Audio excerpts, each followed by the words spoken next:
उपेक्षा के कारण कांग्रेस का परंपरागत ब्राह्मण वोट बैंक भाजपा की ओर चला गया। कुलदीप शर्मा।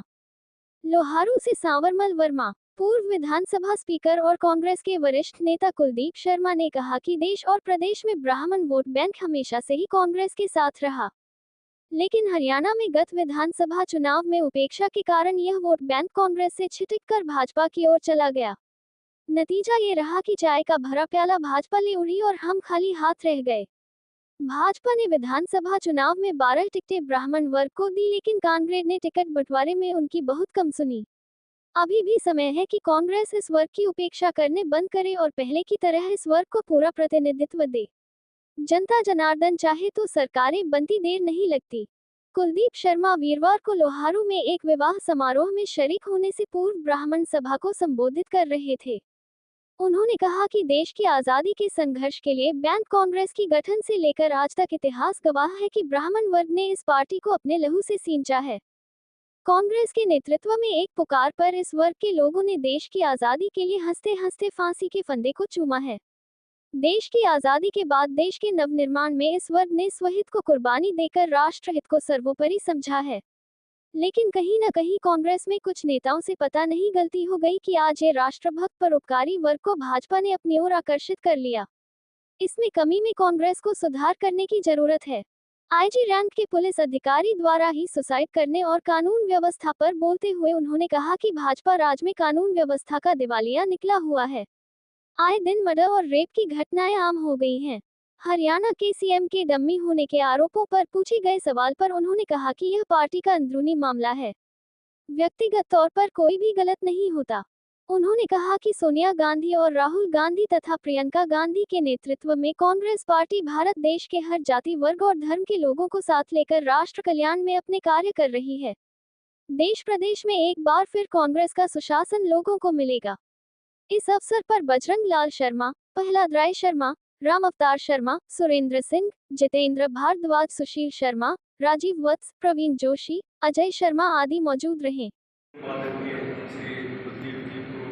विधानसभा अध्यक्ष व साथ में आए हुए धर्मपाल कौशिक जी व अन्य सदस्यगण व संरक्षक मंडल व ब्राह्मण सभा के गणमान्य व्यक्तिगत व आप सभी का यहाँ पर पहुँचने पर स्वागत करता हूँ। ये बात भी याद है कि जब हमने ब्राह्मण सभा का जो परशुराम चौक बना था उसका लोकार्पण करने के लिए जब कुलदीप से मिलने के लिए गए तो उन्होंने इनको ये पता चला कि वहाँ से आए हुए हैं, तो उन्होंने बिना देर किए हमें तुरंत अंदर बुला दिया और हमें काफ़ी देर हमारे से बात की कि आज मैं यहाँ लोहारू एक सामाजिक कार्यक्रम में आया था और मैंने उपयुक्त समझा कि मैं यहाँ के विप्र मंडल से बंधुओं से मिलकर जाऊँ। इसी मंशा से मैं यहाँ ब्राह्मण भवन में उपस्थित हूँ और समस्त बरादरी का समय प्रधान जी का, पूर्व प्रधान जी का, संरक्षण महोदय का सबका धन्यवाद करता हूँ जिन्होंने यहाँ स्वागत कर मुझे मान सम्मान दिया। कांग्रेस पार्टी के अंदर जैसे आज के दिन खासतौर पर उनका प्रश्न ठीक है।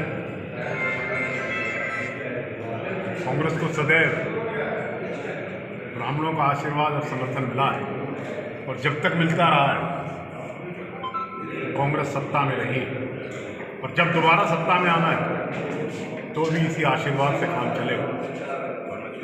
मैंने पिछले विधानसभा चुनाव में पार्टी के नेतृत्व को ये कहा था कि भारतीय जनता पार्टी 12 एमएलए से टिकट दे रही है, एमपीज बनाए हैं, तो आपको भी ब्राह्मणों की समर्थन अगर प्राप्त करना है तो उचित प्रतिनिधित्व टिकटों के रूप में देना चाहिए। मेरी बात कम सुनी गई और इसका नतीजा ये, इसका परिणाम ये है कि ये वर्ग भारतीय जनता पार्टी के जो सदैव कांग्रेस ही रहा भारतीय जनता पार्टी की ओर आकर्षित हुआ और अगर कांग्रेस ने अपनी नीतियों में सुधार करना है तो इस वर्ग को साथ लेकर चलना है। वर्तमान में जो हरियाणा में शासन एक director general additional director general level का अफसर सुसाइड करता है, कई गोलियां चल रही हैं, कल करनाल में 55 गोली चली है। तो लॉ एंड ऑर्डर सिचुएशन यहाँ किसान धरने पर बैठे हैं, वो स्थिति ठीक नहीं है। और आज की सरकार को अपनी छवि में सुधार करने के लिए जो प्रथम कदम उठाना चाहिए वो कानून व्यवस्था, ताकि लोगों का विश्वास सरकार में हो। वही राज्य प्रगति करेगा जहां पर शांति की व्यवस्था। आपके हिसाब से कंट्रोल पावर सरकार, देखिए, भारतीय जनता पार्टी का एक इंटरनल मैकेनिज्म रहता है, उसमें क्या परिस्थितियां हैं उसके बारे में चर्चाएं चलती रहती हैं। मेरी ये नीति रही है कि मैं किसी व्यक्ति के शक्तियों का आकलन करता नहीं।